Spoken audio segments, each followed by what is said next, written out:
I call this meeting of the Conroe Independent School District Board of Trustees to order, that the records show that a quorum of members is present, that this meeting has been duly called, and the notice of this meeting has been posted in accordance with the Texas Open Meetings Act, the Texas Government Code, Chapter 551. The time is 6 o'clock.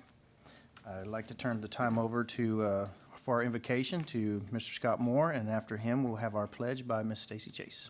If you're so inclined, I invite you to stand with me.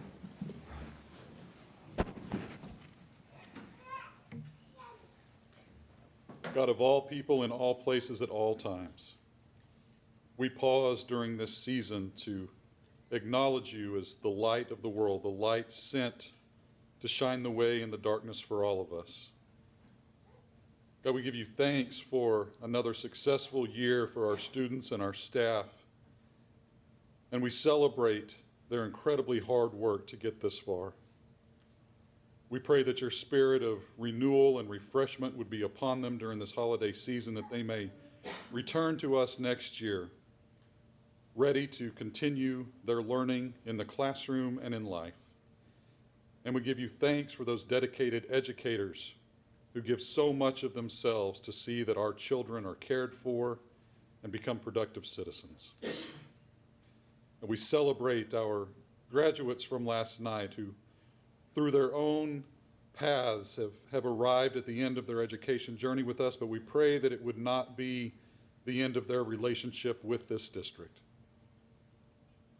God, we pray that you would send your spirit amongst us tonight, that as we set about the business of this district, that your will would be ever before us, that we would set aside all earthly differences and focus every thought, every word, every decision on your will for this district and this community. We lift these prayers to you today by all the names and in all the ways that we know you. Amen. Amen. I pledge allegiance to the flag of the United States of America and to the republic for which it stands, one nation, under God, indivisible, with liberty and justice for all. Honor the Texas flag. I pledge allegiance to thee, Texas, one state, under God, one and indivisible. You may be seated. Thank you very much. Before we move on to awards and recognitions, I want to turn just a second over to Dr. Knoll for a message. Thank you, President Hubert. And as Mr. Moore so beautifully said, we just want to wish everybody a very Merry Christmas and Happy Holidays. We hope that this time off brings a lot of family time and joy to our staff and students and parents alike. And it's wonderful to see so many students with us here this evening. And I just want to share a quick story, if I can, tonight in the spirit of the season. If you kind of think back to your elementary days, and I know for some of our students in the audience that's not hard to do, for a few of us it might be a little more difficult. But there are a lot of special days that happen in elementary school, right? The things that you would get excited about. And one of those things was that moment in time known as the Scholastic Book Fair. Right?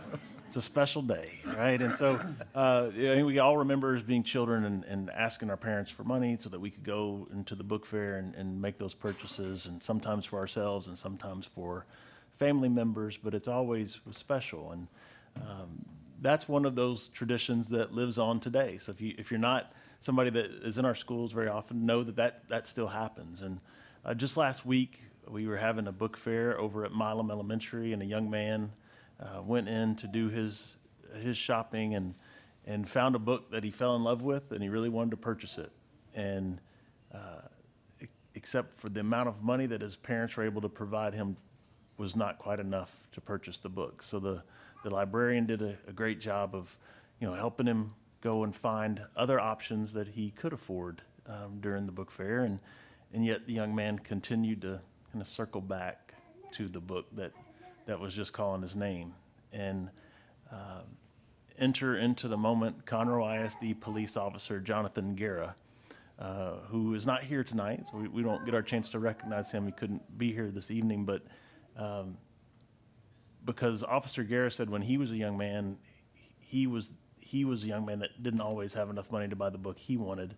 So he stepped up and bought the young man the book he wanted, and had the young man keep the rest of the money in his pocket so he could take it back home to his mother.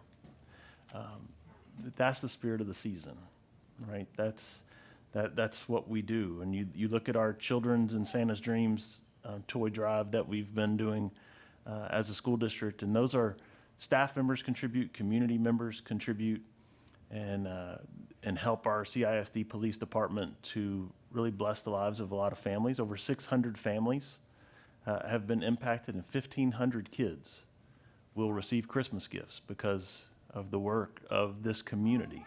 And so just in this season, I hope that we stop and we realize that, as Mr. Moore mentioned, like, we are the light, right? We are the place that people trust when they have needs. We are a community that loves everybody, and we know that everybody is worthy. And when you need help, we want to be there to help you. And when we are blessed to be in a position to help others, let us all make sure that we do that every day. So, Chief, if you'll express our thanks to Officer Guerin and everybody in the police department for Children in Santa's Dreams. It's special to have great people like you that not only keep us safe, but also make sure that on Christmas morning, not only does every child have a gift to open, but every parent has a gift to give their child, which I think for those of us that sit in the parent seat, we know how important that is as well. So we say thank you.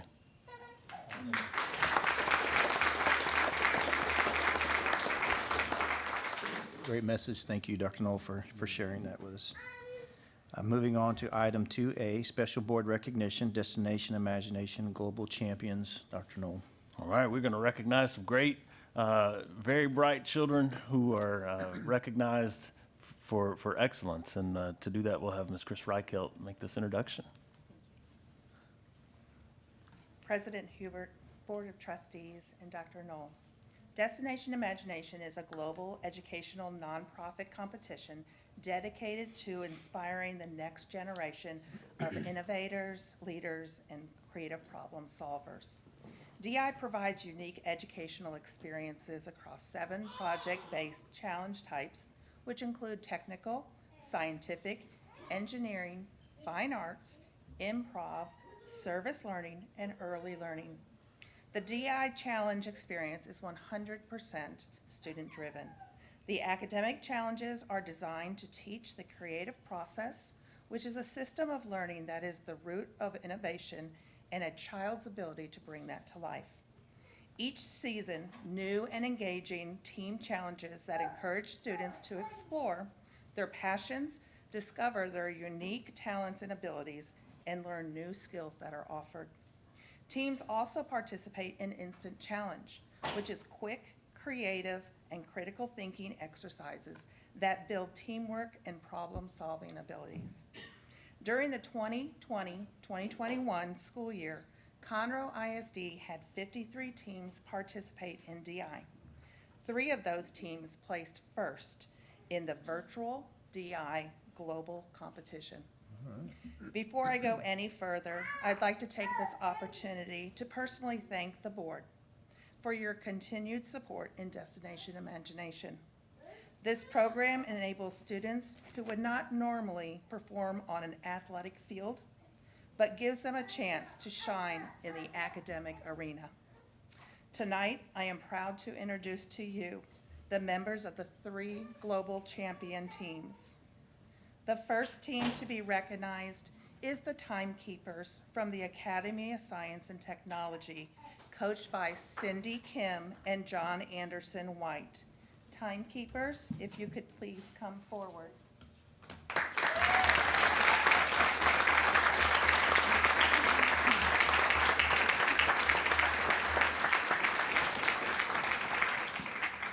The Timekeepers won first place for their 2nd year in a row in the secondary level Fine Arts Challenge. The team also won a Renaissance Award for exceptional creative artistry, workmanship, and storytelling. Timekeepers, when I say your name, you'll turn around and accept your plaque and then stand to the left of me. Okay. The members are Abram Allen,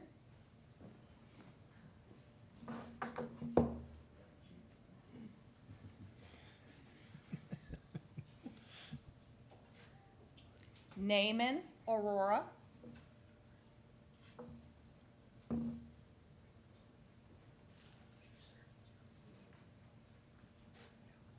Marley Bartholomew.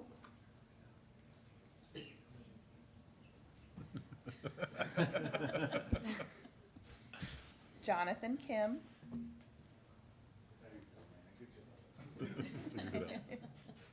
Perrin Nguyen.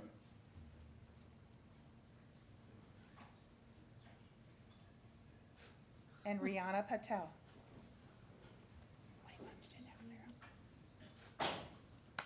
You want to do a team picture? If Cindy Kim and John Anderson White could come up and pose with their team. She's just gonna come and stand on either side. I'll grab a team picture. All right, very nice. 1, 2, 3. Very good, thank you.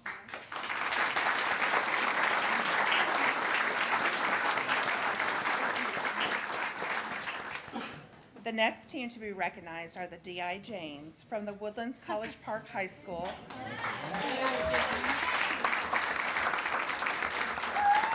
They are coached by Rochelle Socon and Kelly Joan Nick. Okay. The GI Janes placed first in the secondary level engineering challenge, and the members are Emily Jonick. You're gonna turn around, let's get your award.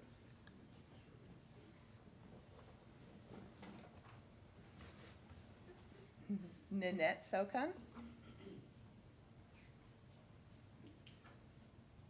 And Michaela Barnes.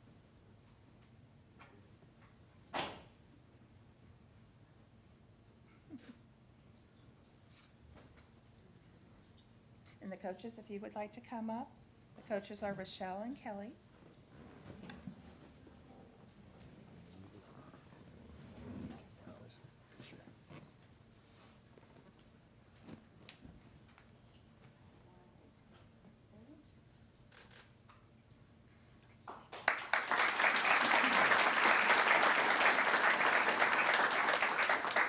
And the third team to be recognized tonight are the Chicks with Kicks from Tom Cox Intermediate, coached by Marilyn Weisenhunt and Stephanie Hilbrich.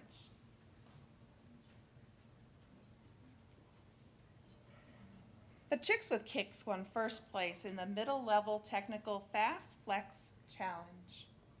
The members are Marie Weisenhunt. You can turn around, Marie. Riley Brashers.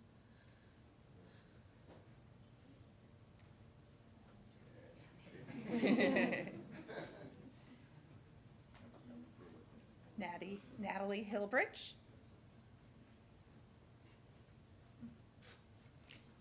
And Abigail Sorosic.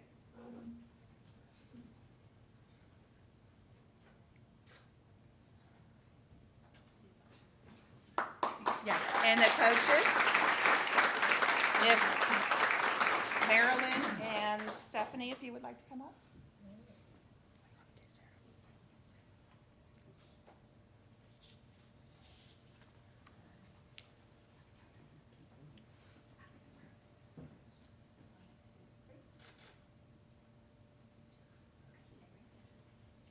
And these are our 3 DI Global winners for Conroe ISD.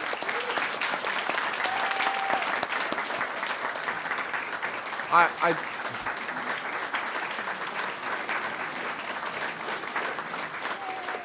just want to say a few words on behalf of the board and Dr. Knoll. You guys represent some of the best and brightest of CISD.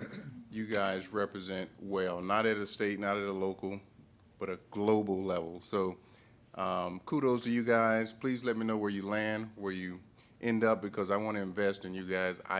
Next Bill Gates, some of the next, Jeff Bezos and some of the next Elon Musk are in the room right now. So kudos to you guys. Continue to do all that you do. Continue to be successful and continue to have that entrepreneurial, that innovative spirit. Great job, guys. Appreciate it.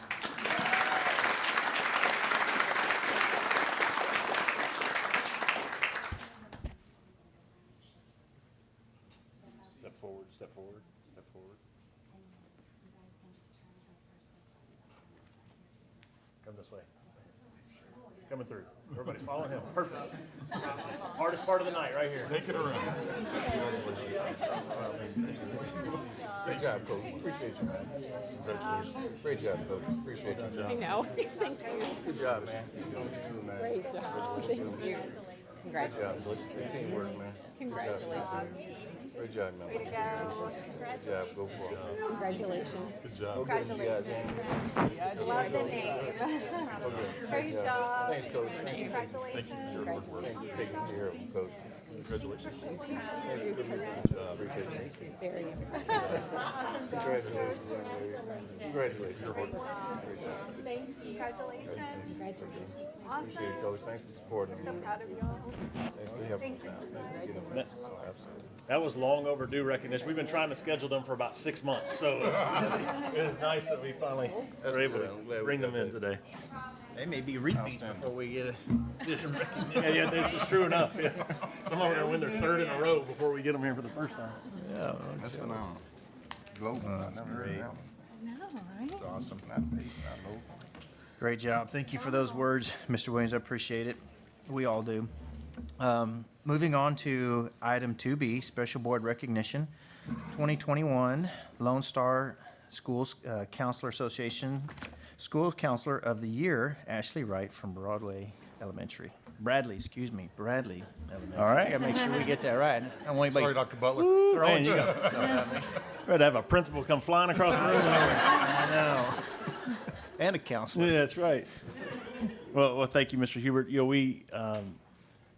we understand the role of the school counselor is so important, and really over the last 3 years, more than any other time, it's been hard on everyone, and the counselors have really stepped in to help with the health of not just our students but our staff, and they make a huge difference. And I think it really starts at the top with our leadership here in Conroe ISD. We're fortunate to have such a wonderful coordinator, and it's my pleasure to introduce Ms. Denise Sapola now, who will help make this further introduction.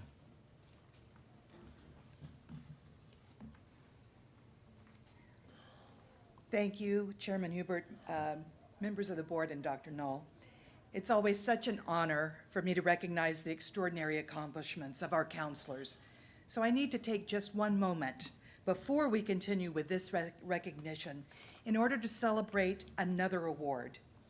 Caney Creek High School has received the Lone Star State School Counselor Association Gold Award for 2021.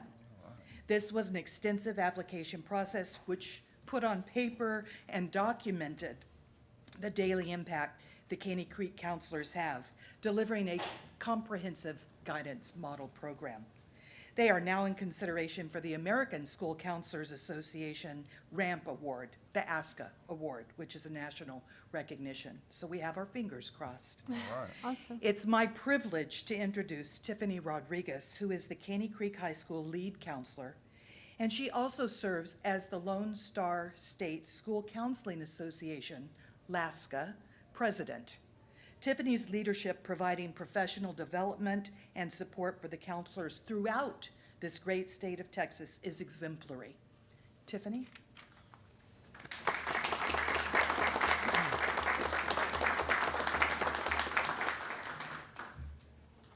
Thank you, Ms. Sapola. That was a surprise, so thank you. Good evening, CISD Board of Trustees.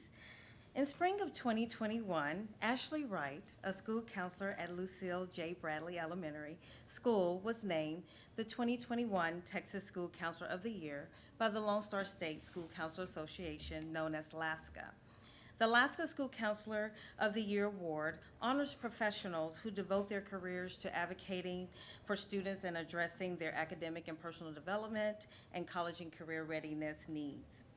The candidates completed an extensive application process and was judged by a panel of school counseling professionals on multiple criteria, including school counseling innovations, effective school counseling programs, leadership skills, and contributions to student achievement. Ashley was recently honored for this achievement in November at the Alaska Fall Conference. Well, as the Texas School Counselor of the Year, Ashley represented Texas in the national selection process of the American School Counselor Association ASCA 2022 School Counselor of the Year program. Each ASCA affiliate state school counselor association can submit one state winner. From the state awards winners, the review committee selected the finalists and the 2022 School Counselor of the Year.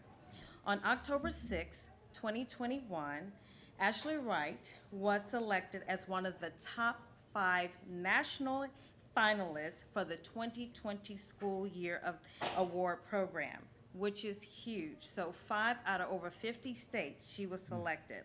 The award honors exemplary school counseling professionals who devote their careers to serving as advocates for the nation's students, helping them achieve success in school and in life. The panel selected the finalists based on several criteria, including school counseling innovations, exemplary school counseling programs, leadership and advocacy skills, and contributions to student outcomes. Well, on February 3rd, 2022, Ashley will be honored as a national finalist at an in-person celebration in Washington, D.C. We are excited to have Ashley represent Texas as our very own, as a level to advocate for students at the national level, but more importantly, we are fortunate to have Ashley as our very own here in Conroe ISD. Ashley Wright, we love you, let your light shine, and the best is yet to come. Ashley.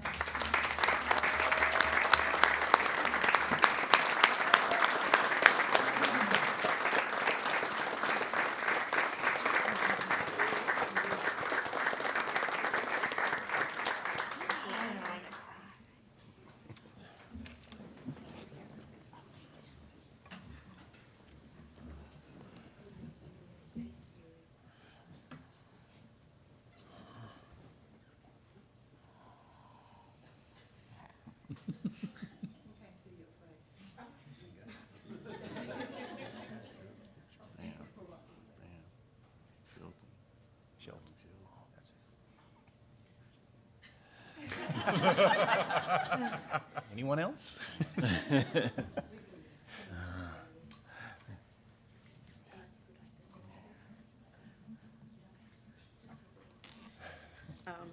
Board members, it has been an amazing journey. I just want to thank each of you just for your investment in school counselors. It is my passion. Sorry, try not to cry because Dr. Noel knows like I'm really into it. But it is my fire and it is my passion. So I'm praying and I'm hoping and I'm advocating for you guys to invest more in your guidance and counseling departments and programs. I mean, really, we are teaching kids to be resilient. We are educating parents to be better and to be resilient, and we are changing the world. I know it seems small. I know it seems cliche, but it only takes one soul at a time. So thank you for this amazing journey, and shout out to my principal.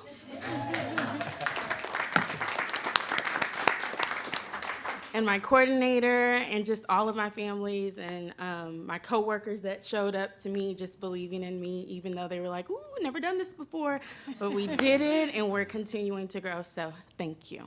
Yeah. For you. Of course, everyone, we have a couple of words for Ashley. Some words to think about when we think of a counselor, advisor, advocate, believer, coordinator, guide, listener, mediator, mentor and observer, teacher, and friend. Ms. Wright encompasses all of these qualities and many, many more. And now she will travel to DC to represent the very best in school counseling as a national finalist, not only representing Texas, but representing Conroe ISD. And so we, your CISD family, made up of students, parents, staff, administration, we already know in our hearts, you deserve the top recognition. And we are very, very proud to honor you tonight. So congratulations.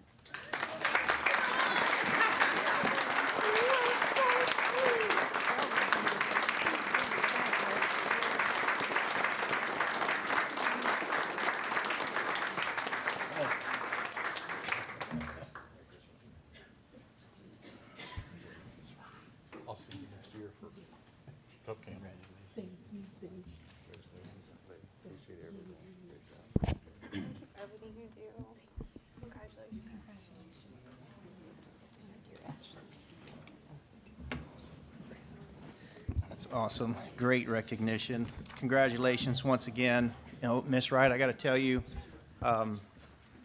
when I heard that my wife Bonnie was going to be here today, I honestly thought she was here for the 3 minutes of uninterrupted public comment towards me. I was glad that she was here for you.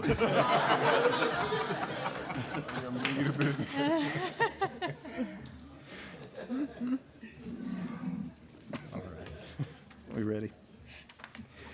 All right, moving on to item 3, citizen participation. Ms. Godfrey, do we have anybody signed up today? We do. Very good.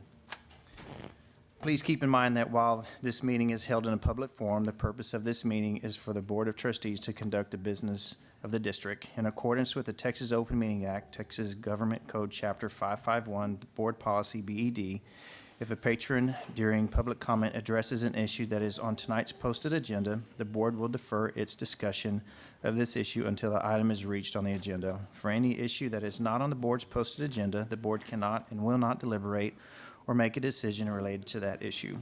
Speakers who have signed up to address the board during public comments must make all comments to the Board of Trustees and not the audience. The board has specific policy under which the board considers complaints. If your purpose is to seek some type of remedy, the board cannot discuss or respond to your concern until you have met the requirements of the appropriate district policy. Accordingly, the board will not hear complaints or derogatory comments about individual students or staff during public comment. Information about how to file a complaint is located on the district's website. The board expects that everyone in attendance will conduct themselves respectfully, regardless of whether they agree or disagree with the speaker's message. Interrupting speakers or this meeting will not be tolerated. To ensure that the board can efficiently conduct a district's business, each of the speakers who have registered to address the board will be given 3 minutes to present their comments.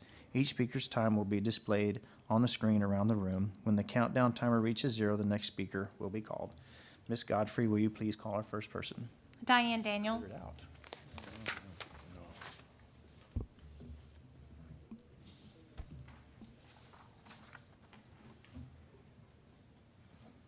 Good evening. Hey. First, I'd like to say Merry Christmas Thank you. and wish you all a Happy New Year. And let's hope it's going to be a better one than what we've been through, the challenges we've faced. I do believe it's going to be. I would also like to, I know I disagree a lot with things that go on in the school board, the decisions that have been made, but I'd also like to recognize all the positives. Okay, last month when you recognized the testing and how Conroe ISD is trying to beat Katie, go, go, go, you know, you guys do a wonderful job. You hire the right people, and the credit is due to the teachers. They do a wonderful job with the students. And for that, you get the recognition. My concern comes in with the funding, the ESSER funding. $64 million is a lot of money. And everybody knows nothing comes free. There are strings attached. You might have to spend so much on this, so much on that, so much on that. Maybe not, okay? I'm a concerned citizen. I'd like to know how it works. If things come with strings, and it's something that the citizens or the parents of the district are not embracing, my suggestion would be give the money back.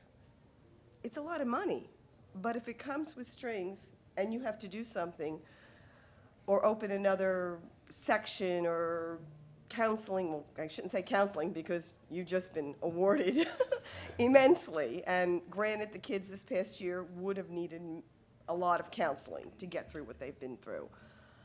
I'm just saying, I hope you're listening to the parents and the comments in coming forward here, and that you're considering it in your decisions in what you do with all the funding. And just because you're given that amount of money doesn't mean you have to accept it all. You can turn it away if there's against the ethics of what you feel is best for what the parents are asking for. You have success stories. The SATs, all the standard testing shows that. The programs that you've provided for children who need additional education, you've provided that. And you have all been compassionate in saying and viewing your opinions, and for that I'm grateful. I just want to take it a step further and know what direction we're going in all the 64. That's a lot of money, and nothing comes without strings. We all know that.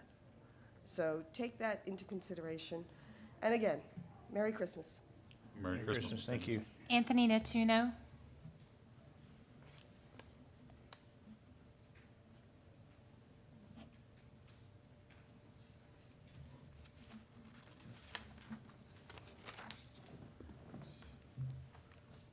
All right.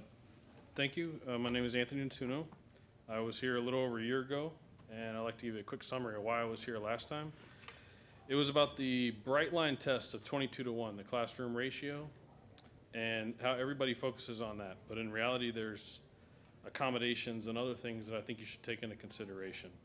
There's a Texas Education Code, section 25.112C, says, in determining the number of students to enroll in any class, a school district shall consider the subject to be taught, the teaching methodology to be used, and any need for individual instruction. The key is any individual need. I previously asked, how can the district satisfy that section if you don't review classroom makeup and consider the number and type of accommodations asked of teachers? And I provided a handout which displayed disparity among the districts and stress and high-risk classrooms on the teachers and the students. Today, I'm going to give you a quick visual aid just to display it again. Last time it was time as an accommodation that is offered to students that teachers are asked to give. Today, it's a visual aid. So typical classroom, boys and girls, blue and pink postcards. That's how people think of it. That's how you visualize it. We understand gender for the most part. What we don't understand is individual need.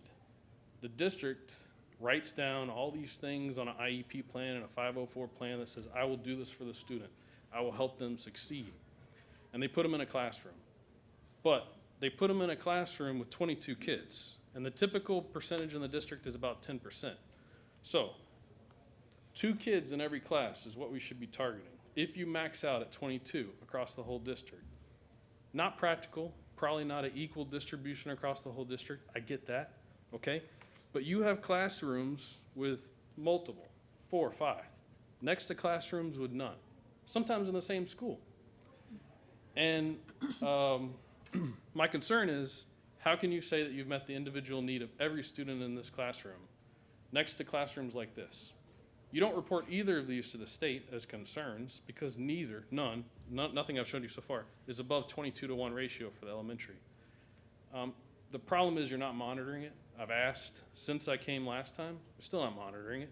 I understand the district or the state only asks for 22-to-1 and that is the bright line test that everybody's focused on. But the reality is this classroom is stressful for the teachers. It's high risk to the students. And these individual needs either may not be met or in general, the whole classroom could fall behind.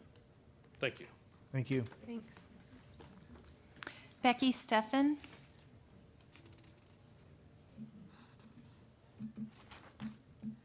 Lorena Perez McGill.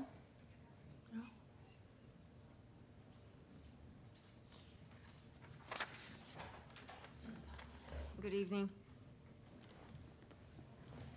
I'm the mom of a 5th grader at Wilkerson Intermediate and a junior over at College Park High School. I'm Lorena Perez McGill, and I wanted to thank those of you here on the board and also those of you in the higher echelons and also throughout the school district who understand that your roles are to serve all of our students. Thank you very much. Last month, I listened with dismay as parents, grandparents, and other family members were voicing their displeasure regarding certain things, including indoctrination on socialist ideas, Marxism, communism, Nazism, and the evilness of homosexuality and transgenderism. And I could not believe my ears as some reminded you that you work for them. I actually thank you for taking seriously the job that you are doing without being paid. It is perfectly normal to complain, and thank God for freedom of speech in this wonderful nation. I'm approaching you today to thank all those of you who understand that your role is to serve all of our students, regardless of their race, their creed, their gender, their sexual orientation. Happy holidays and Merry Christmas to all of you. Thank you. Thank you. That's it. That's it? Okay. Very good. Thank you very much. Moving on to item 4, the consent agenda. I haven't heard from anybody to remove anything, so we have a motion. Move approval, consent agenda is presented. I have a motion. I have a second. Second. All right, a motion, a second. Any discussion? Seeing none, all those in favor, show by the uplifted hand. Any opposed by the same sign? Unanimous, motion carries. Item 5, planning and construction. Item A, consider approval of the guaranteed maximum price amendment for the campus renovations 2022 project and authorize the superintendent to negotiate and execute the contract documents. Dr. All right, Mr. Foster. Foster. Good evening, President Hubert, members of the board, and Dr. Knoll. It's my pleasure to bring forward for your consideration and approval a guaranteed maximum price for our campus renovations project for 2022. So if you'll recall, this is a project that we do annually, and it focuses on replacing building systems that have reached the end of their service life and need to be replaced. It's kind of an invasive maintenance program, if you will. And remember, on February 23rd of 2021, we selected GTT General Contractors to be our construction manager at risk for this particular project. And they've been our construction manager for our campus renovations project for several years. Based on the proposal prepared by the DLR Group, our design architect, and GTT, we're presenting for your approval a guaranteed maximum price for this year's work of $5,689,000. At this time, we're requesting your approval. All right, do we have a motion? Move approval. We have a motion. Do we have a second? Second. All right, motion and second. Any questions? All right, seeing none, all those in favor show by the uplifted hand. Any opposed by the same sign? Motion carries. Thank you, Mr. Foster. Moving on to item B, receive capital improvement updates. Well, if you wouldn't mind, I'd like to bring you an update on our capital improvements we have underway throughout the district. I'm going to start you with Creighton Elementary. This is our long-scheduled overhaul of Creighton Elementary, which is just a more intense version of the project we just approved for Campus Renovations 2022. So we spent last year and last summer working on the air conditioning systems and things like that for that campus, upgrading the fire alarm, fire sprinklers, safety and security things there. The focus right now, we're in a lull on this project, so we're working on the expansion of the building that'll help us expand the kitchen and serving lines to better serve the population that attends Creighton Elementary. So you can see from our picture on the outside, we're working on the exterior masonry, button up the building envelope, and then we're going to be slow progress. There's not going to be much to see until we reach the end of the school year when we'll break into the kitchen and remodel the kitchen and complete that project. So the project is currently on schedule and is scheduled to complete in the summer of 2022. Now, at our new Moorhead Junior High School, which is a new junior high campus adjacent to Caney Creek High School, as you can see from our red picture here, the structural steel is on site, so they're working on the process of installing the bar joists and things of that nature that make the second floor deck and the roof deck as they make their way across that building. On the inside, you can see building systems and things coming in place. This is just basically an entry shot of the stage area and the commons from the dining room where the children eat lunch in through the back of the commons into the fine arts wing of the building. So as you can see, they're progressing across the building, so they're working through fine arts and CTE back through the academic wing, and things are progressing very well. Oh, pardon me, we're on schedule, and we're scheduled to open that campus for students in August of 2023. At Conroe High School, this is our major renovation, major reorganization of the Conroe High School campus. So from this view, it's hard to see the progress we've made, but on the left side of the screen, you'll see the building slab for the CTE section of the building that is about to go vertical. And kind of in the right-hand portion where you see just outside the Moorhead Stadium football field is the athletic venue, would be the new gyms, locker rooms, that nature for the building. Those things underway. And the dirt in the top portion is the new football stadium where the JV football games, soccer games, things of that nature happen on that campus. So here we've made continuing progress of the foundation systems for the building where the athletic venues will be. So that process is progressing as we would anticipate it would be. And the exciting part for us is when we start to go vertical and you can really see construction happening. So structural steel for the CTE portion of the building arrives later this month. So we'll look forward to showing you some pictures of some vertical elements in January. So overall, the project is on schedule. Many milestones between now and the end, but we'll be on this campus through the calendar year 2025.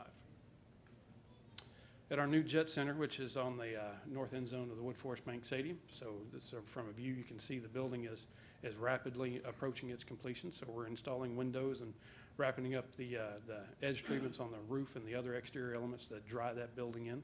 On the inside of the building, you can see building systems, ceiling grid, light fixtures, things of that nature that bring it to a more complete state.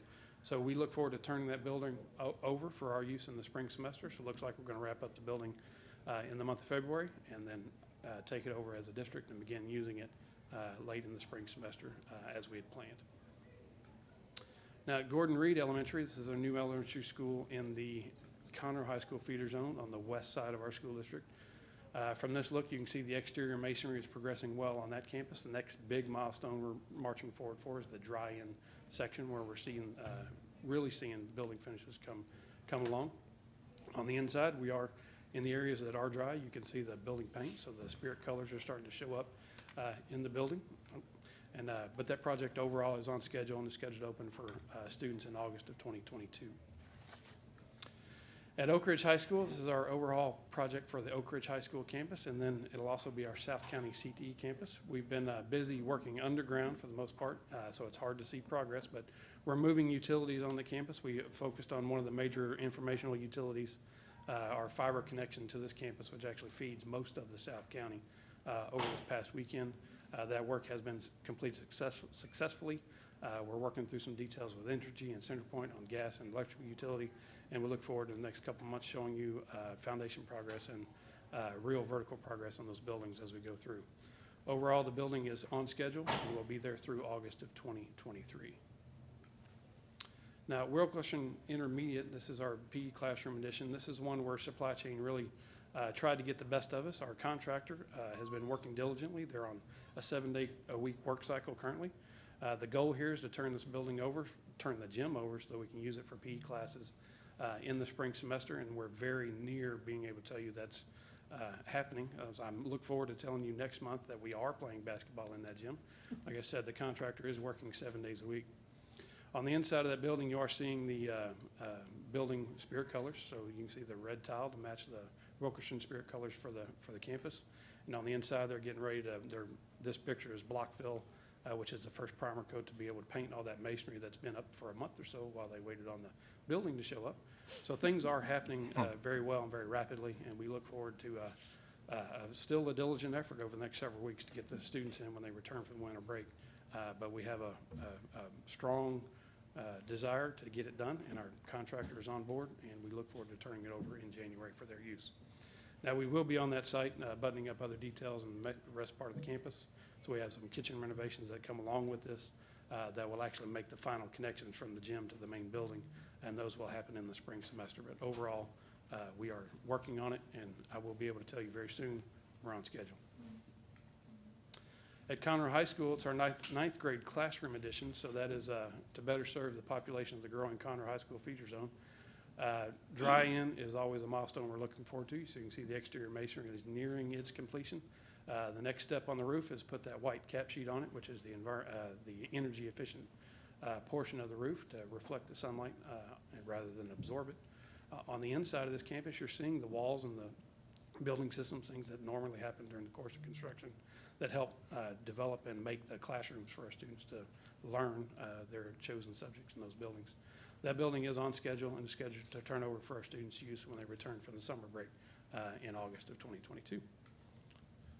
One cool feature that our contractor did give us mid-project, which is a good thing, especially for that campus, is this exterior courtyard for more student dining area. So it is immediately connected to the dining room for the campus, and it is something the contractor promised and was able to turn over midstream. So the campus is very excited to be able to use that in the spring semester. Currently, I mean, it's open now, but really in the spring semester. And that is our update. I can just make the note, we see the work there at Conroe 9, that addition, and then all the work that's being done at Conroe High. UIL has released their membership numbers, and Conroe High School is now the 4th largest high school in the state of Texas. And as we know, it's growing by about 200 students a year. So it's certainly a big place, and so these additions are certainly needed on the campus. So we thank you. We thank the voters who passed the bond to allow us to build those rooms so we can place the students. Thank you for your work with that, staying on top of it and getting these projects on time and on budget. That's great. Moving on to item 6, business and purchasing, item A. Consider award of CSP 21-1003, internal connections, Gordon Reed Elementary School E-rate. All right, Mr. Reeves. Good evening, President Hubert, members of the board, and Dr. Knoll. Tonight, we're requesting that the board approve CSP number 20-10-03, which is internal connections for Gordon Reed Elementary School, the E-rate project to Datavox, Inc., for an estimated expenditure of $550,000. The notifications of proposal pertaining to the purchase of internal connections for the new construction of Gordon Reed Elementary School campus technology project were distributed to potential service providers by filing Form 470 through the Universal Services Administrative Company, or USAC, e-file system. The proposal was advertised on the CISD purchasing website and also 2 times in the Conroe Courier. Under the CSP, internal connections for the campus will consist of any combination of the following items: wireless access points, routers, switches, racks for routers and switches, phones, uninterrupted power supply, and any cabling and cabling components related to the installation and operation of these devices. There were 3 vendors submitted qualifying bid responses. Pricing for this project shall be effective upon board award through September 30th, 2023, and shall include all costs of complete services required. Under these E-rate guidelines for E-rate eligible items, work may begin April 1st, 2022. These proposals were evaluated by members of the Technology Department and reviewed by the Purchasing Department. Funding will be provided in the Capital Projects Fund. Best value offers are recommended, and at this time, we request your approval. Do we have a motion? So moved as presented. All right, we have a motion. Do we have a second? Second. All right, we have a second. Is there any questions, conversation? All right, seeing none. All those in favor show by the uplifted hand. Any opposed by the same sign? Motion carries. Thank you, Mr. Reeves. All right, moving on to 7A, receive financial reports. Ms. Garza? Good evening, President Hubert, members of the board, and Dr. Knoll. It is my pleasure this evening to present the financial statements for the month ended November 30th. Our first statement this evening is the balance sheet. Presented here is the general fund, the debt service fund, child nutrition, and self-funded insurance. Total assets in the general fund are $603.8 million. In debt service, $132.6, child nutrition, $6.8, and self-funded insurance, $8.7. This is our income statement. The income statement shows the district's revenues and expenditures. In the general fund, total revenue year-to-date, $130.8 million. Total expenses, $94.9 million. This is our first tax collection update for the fiscal year. Collections are slowly starting to come in as statements went out the latter part of October. We are currently at 8.1% of our $507 million levy. We should really start to see some movement on this over the months of December and January when the bulk of collections come in. Self-funded insurance, the month of November, total revenue of $4.5 million, total expenses of $5.8 million. We ran a deficit of for the month of $1.3 million.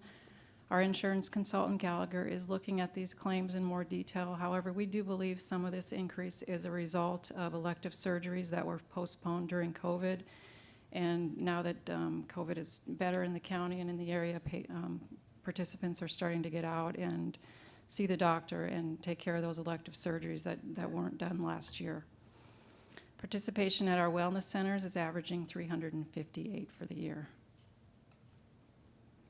Par value of our investments as of November 30th, $441.6 million. The pools are yielding 0.073.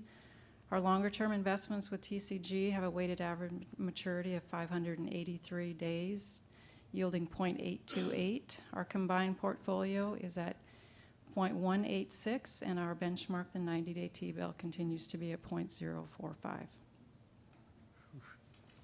Ms. Garza, Yes. on the self-funded insurance, so, I mean, it's taking an average, looks like we're about 647,000 a month under. Because you're saying, I guess the thought process is that the big hit came in November, but that means we got the pickup in prior months, right? Correct. Okay. So that 647, how long can we sustain that, and what's our expectation? Well, as you'll recall, when we did approve the plan design changes, or you did in April, we did have in there a 5% COVID adjustment. We were anticipating that there would be a run on the plan for those adjustments for like what I mentioned, the elective surgeries that didn't happen during COVID. So there is the potential that we could be running a deficit for the year if that comes to fruition. But we will continue to monitor that. What's the balance? We have a fund balance of just over $7.3 million. And if y'all will recall, when we were setting the rates for the plan, we decided to keep the rates low, and knowing that this possibility could occur, that we decided to take that hit in our fund balance instead of passing that on to our employees. I remember that, but didn't we make some kind of change to the pharmacy side as well? Yes, sir, we did. We changed our pharmacy a little bit, but that was just to offset other costs other than the 5% increase we thought we would see from the COVID-related surgeries. Okay, so when Gallagher says they're looking into it, what does that mean? Just to verify that that is what it's coming from, that it's not something else that is affecting the plan that we weren't ready for. They're just verifying that it is, part of that run that we were expecting from those COVID, surgeries that were put off during the COVID. Is this average under an anomaly associated with COVID, would you say? Yeah, we were expecting it to be in the $2.5 to $3 million range over the year.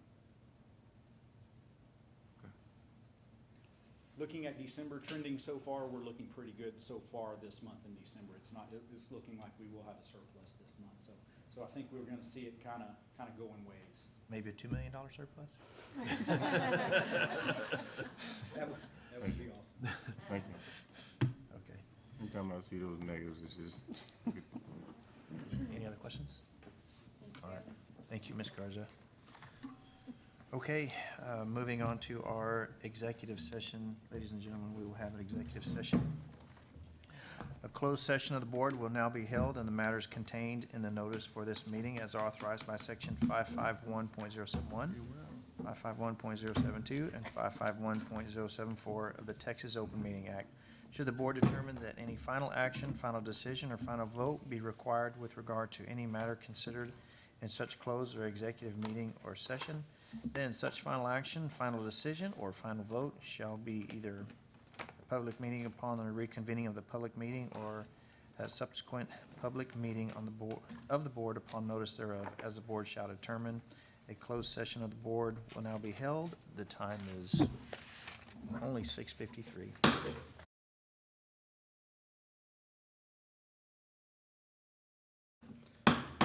The board is now in open session at 7:17 PM. The next item is item 10, legal A. Consider purchase of approximately 1.46 acres site in the Caney Creek High School feeder zone. As you know, we've discussed the purchase of this property, and we're almost got the contract negotiated. We'd like to go ahead and ask that you approve the purchase of it and delegate the final signing authority and negotiations to Dr. Knoll to complete. Very good. Do we have a motion? So moved. We have a motion. Do we have a second? Second. Any discussion? Seeing none, I'll call the vote. All those in favor show by the uplifted hand. Any opposed by the same sign? Motion carries. Thank you very much. Last item is to adjourn. Do we have a motion for that? Yeah, right here. We have a motion to adjourn. Very good. We are adjourned. Thank you very much.